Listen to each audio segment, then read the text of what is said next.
పాక్ బుద్ధి మారలేదు. జమ్మూ సెక్టార్లో కాల్పుల విరమణను ఉల్లంఘించింది పాక్. కాల్పుల విరమణ అమల్లోకి వచ్చిన 3 గంటల్లోనే సరిహద్దుల వెంట డ్రోన్ల దాడి కలకలం రేపింది. శ్రీనగర్లో కాల్పుల శబ్దాలు వినిపిస్తున్నట్టు ట్వీట్ చేశారు Kashmir CM Omar Abdullah. Ceasefire లేనట్లే అంటూ తెలిపారు. శ్రీనగర్లో ఎయిర్ డిఫెన్స్ సిస్టమ్ యాక్టివేట్ అయిందని ట్వీట్ చేశారు ఒమర్ అబ్దుల్లా. శ్రీనగర్లో 6 చోట్ల పేలుళ్ల శబ్దాలు వినిపించాయి. శ్రీనగర్, జమ్మూ, ఫిరోజ్పూర్, పఠాన్కోట్, జైసల్మేర్, బికనీర్లలో మళ్లీ బ్లాక్అవుట్ విధించారు. శ్రీనగర్లో డ్రోన్ దాడి జరిగినట్లుగా అనుమానాలు వ్యక్తమవుతున్నాయి. పంజాబ్లోని గురుదాస్పూర్లోనూ డ్రోన్ దాడి జరిగినట్లు తెలుస్తోంది. పాక్ ప్రభుత్వం మాటను ఆ దేశ ఆర్మీ వినడం లేదా? కాల్పుల విరమణను పాకిస్తాన్ ఆర్మీ ధిక్కరిస్తుందా? పాక్ ప్రధాని షహబాజ్ షరీఫ్ కు ఆర్మీ చీఫ్ మునీర్ కు మధ్య కోల్డ్ వార్ నడుస్తోందా అన్న చర్చ నడుస్తోంది.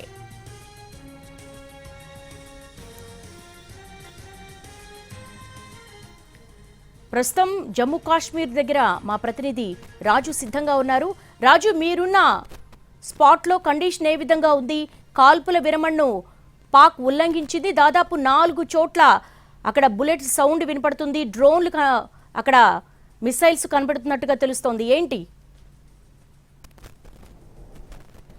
ఎస్ దేవి, ఈరోజు సాయంత్రం నుంచి అంటే సాయంత్రం 5 గంటల నుంచి ఇక సీజ్ ఫైర్ అనేది ఉంటుంది, కాల్పుల విరమణ ఉంటుంది అనే ఒప్పందానికి వచ్చాము. ఇదే విషయాన్ని అమెరికా అధ్యక్షుడు ట్రంప్ కూడా ట్వీట్ చేశారు. సో దాంతో ప్రతి ఒక్కరూ రిలాక్స్ అయ్యారు. ఈ 3 రోజుల పాటు ఏ విధంగానైతే టెన్షన్ పూరితమైనటువంటి వాతావరణం ఉందో ఖచ్చితంగా ఇక ఈరోజు ఉండదు అని అనుకున్నారు. కానీ నేను మాత్రం ఈ విషయాన్ని 5 గంటల సమయంలోనే మనం ఏదైతే ఆ విషయాన్ని ఎక్స్ప్లోర్ చేసినప్పటి సమయంలో కూడా నేను అదే చెప్పాను. ఏంటంటే పాకిస్తాన్కు సంబంధించి ఈరోజు రాత్రి ఎటువంటి వైఖరి ఉండబోతుంది. చాలాసార్లు కొన్ని దేశాల మధ్య చూస్తూ ఉంటాము, ఏ విధంగానైతే సీజ్ ఫైర్ ఒప్పందం అంటూనే మరోపక్క కాల్పులు జరుపుతూనే ఉంటారు. ఒకరిపై ఒకరు నిందలు వేసుకునేటటువంటి పరిస్థితులు కూడా ఉంటాయి. ఇప్పుడు జరుగుతుంది కూడా అదే అనిపిస్తుంది. ఎందుకంటే ఏకంగా జమ్మూ కాశ్మీర్కి సంబంధించినటువంటి రాజధాని శ్రీనగర్లోనే సీజ్ ఫైర్ సంబంధించినటువంటి ఒప్పందం ఉల్లంఘించినట్టుగానే కనిపిస్తుంది. అంటే ఇది 2 దేశాల మధ్య జరిగినటువంటి ఏదైతే నిర్ణయం, కానీ ఇప్పుడు ఆ 2 దేశాల్లో పాకిస్తాన్ తమ వైఖరిని పూర్తిగా కూడా ఏదైతే స్పష్టంగా తెలియజేస్తుంది. ఒకవైపు మేము సీజ్ ఫైర్ను అనుసరిస్తాము, ఏదైతే కాల్పులను జరపమని చెప్పి స్పష్టం చేశారు. ఒకవేళ తీసుకున్నటువంటి నిర్ణయం ప్రకారం 12వ తారీఖు అంటే ఎల్లుండి మధ్యాహ్నం 12 గంటల వరకు ఈ సీజ్ ఫైర్కి సంబంధించినటువంటి నిర్ణయం ఏదైతే ఉందో అది కొనసాగాల్సి ఉంటుంది. కానీ మధ్యలో కొన్ని ప్రాంతాల్లో చూస్తున్నాము, అంత లైటింగ్ అయితే కనిపిస్తూనే ఉంది. ఎక్కడైతే ఈ షెల్లింగ్కి సంబంధించినటువంటి సౌండ్స్ రావడం కావచ్చు, లేదంటే డ్రోన్స్ కలకలం కావచ్చు, అటువంటి ప్రాంతాల్లో మాత్రం పూర్తిగా మళ్ళీ బ్లాక్అవుట్ స్టార్ట్ చేశారు.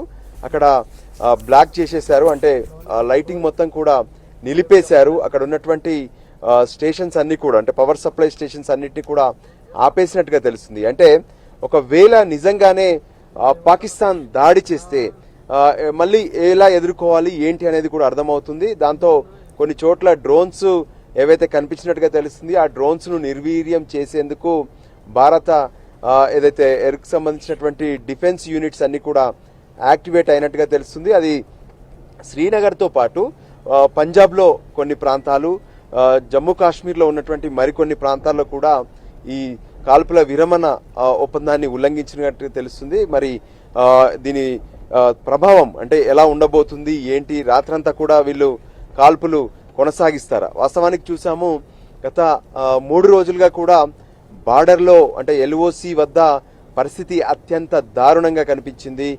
ఉద్రిక్త పరిస్థితుల మధ్య ప్రజలు, మరోవైపు ఆర్మీ సాహసం చేయాల్సి వచ్చింది. నిజంగా చెప్పాలంటే ఆర్మీ ఒకవైపు పాకిస్తాన్ కాల్పులను ఎదుర్కొనే ప్రయత్నం చేసినప్పటికీ కూడా మరోపక్క ఏదైతే ఇటువైపు ప్రజల మీద మాత్రం దాడులు జరిగాయి. దాంతో ఎంతో మంది భారత పౌరులు చనిపోయినటువంటి పరిస్థితి కనిపించింది. ముఖ్యంగా నేను అబ్జర్వ్ చేసినటువంటి పూంచ్ కావచ్చు, ఆ పక్కనే ఉన్నటువంటి రాజౌరిలో ఉన్నటువంటి పలు ప్రాంతాలు మాత్రం విధ్వంసానికి పాక్ చేసినటువంటి విధ్వంసానికి ధ్వంసం అవడమే కాకుండా అక్కడ ఉన్నటువంటి సాధారణ ప్రజలు కూడా చనిపోయినటువంటి పరిస్థితి కనిపించింది. ముఖ్యంగా రాజౌరిలో ఎవరైతే డిప్యూటీ అడిషనల్ కమిషనర్ కూడా తను ఏదైతే షెల్లింగ్ కారణంగా మృతి చెందారు.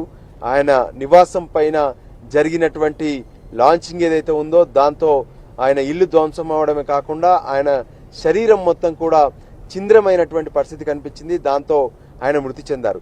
మరి ఇప్పుడు రెండు దేశాల మధ్య జరిగినటువంటి ఒక నిర్ణయం, అది అగ్రరాజ్యమైనటువంటి అమెరికా నుంచి వచ్చినటువంటి ఒత్తిడి.